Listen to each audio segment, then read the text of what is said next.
Stepping out of the grotto, you find yourself in Karthos Village. The Sahuagin have threatened this place for generations. Judging from how it looks now, the Sahuagin are winning. However, some hopeful souls still hold out for help to arrive. You have to have the modules for Keep on the Borderland, so even if I went there, it wouldn't let me go anywhere.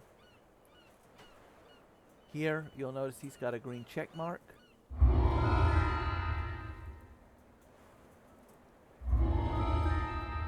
And what we're going to do is from here, we're going to go down to the pub. See the little pub icon.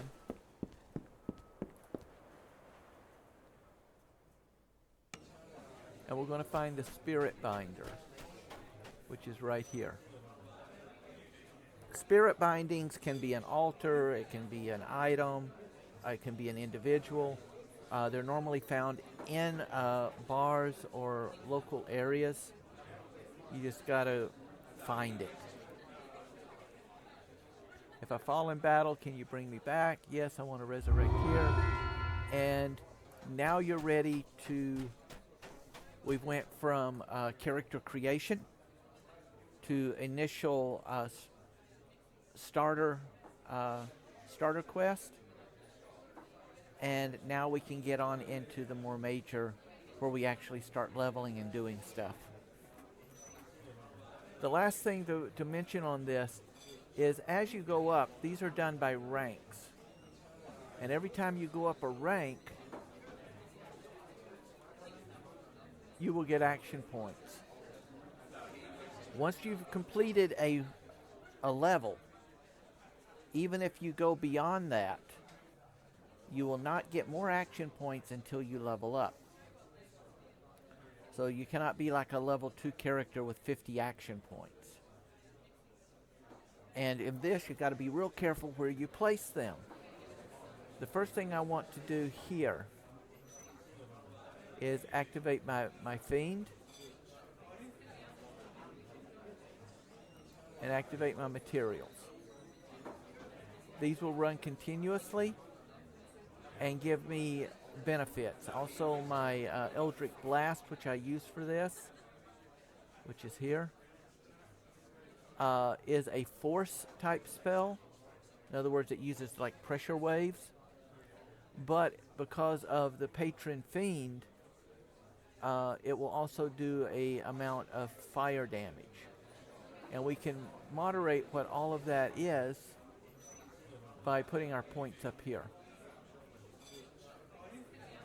And let me see.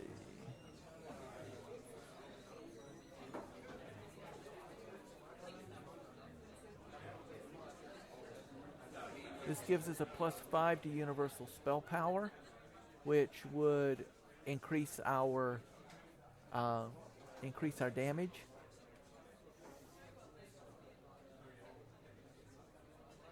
That only gives us a 0.75 increase in spell power. However, it also allows us to have the Featherfall spell, which for right now is going to not do us much of any good for the initial quest.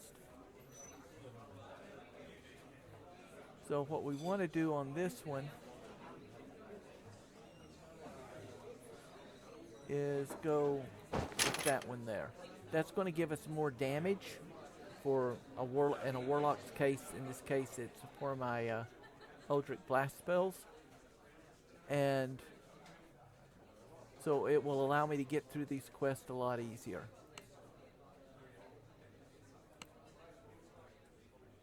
And now we're set up to start the quest. One other thing you can do here is like here. This is where you would do any repairs. You could sell items.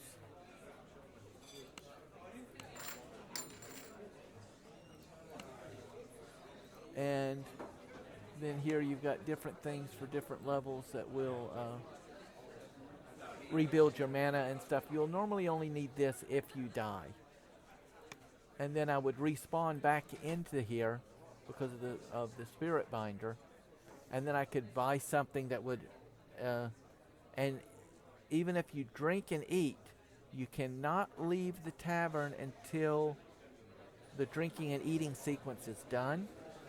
Otherwise, it stops the regeneration. All right. So if I get something that will restore 250 hit points, in this case, let's say it restores 20 hit points, and I respawn with 5. If I leave before I get my full 20 hit points regenerated from eating and drinking, then it will stop it, negate it, and I'd have to come back in and buy new stuff. It will not just instantly restart when I come back in. So that's it on that, and we'll move on to the next one.